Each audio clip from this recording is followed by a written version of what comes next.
Alrighty, so that does it for Los Verdes out there in Los Angeles, California. Pretty interesting course. One of the people playing the event said that nobody in their group really had a good time. I kind of disagree with that. I had a pretty good time, and I think everyone else in my group had a pretty fun round. Just between the company we had, but also the weather turned out to be really nice, and also the course. I thought it was a pretty interesting, pretty fun course, a lot to offer, more than just your typical Muni course. For that day, the course was actually sending people off number 10 to start off with. So we actually started off the back 9. So when you kind of take that into consideration, it makes my round look a little bit more positive.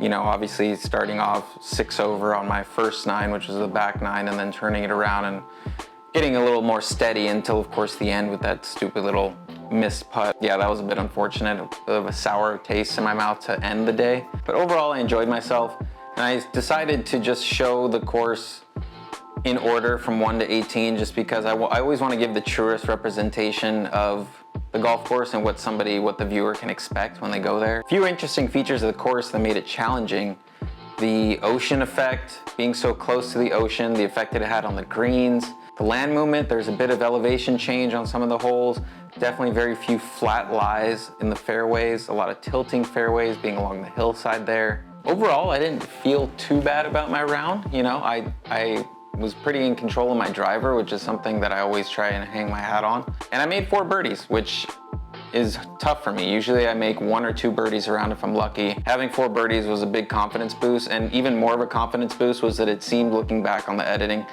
that it always came after a bit of a blow-up hole or just a bad hole in general, so good to bounce back with birdies there.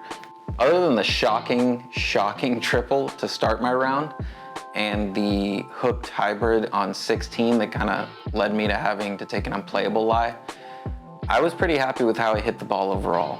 And the round could have been a lot better, obviously, but it also could have been a lot worse. And overall, for my first time around that place, as tricky as it was, I'm pretty happy with the score.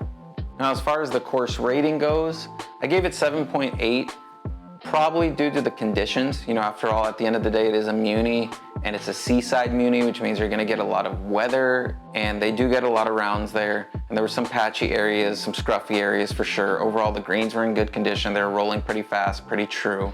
And architecturally even, I would say some parts of the course, most parts of the course, I was finding more interesting than, say, Southern Dunes, which is another new course I played.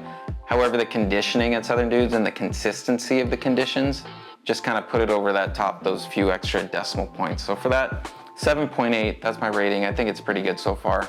So that currently puts it in 3rd of my new courses that I've played so far in 2025 at 7.8. Then we got Southern Dunes at 8.2. And currently the clubhouse leader, Stanford Golf Course, with an 8.7 rating. Hope you guys enjoyed it.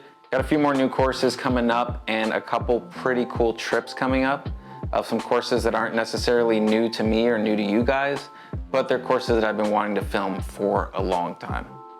So be on the lookout for that. Thanks for watching.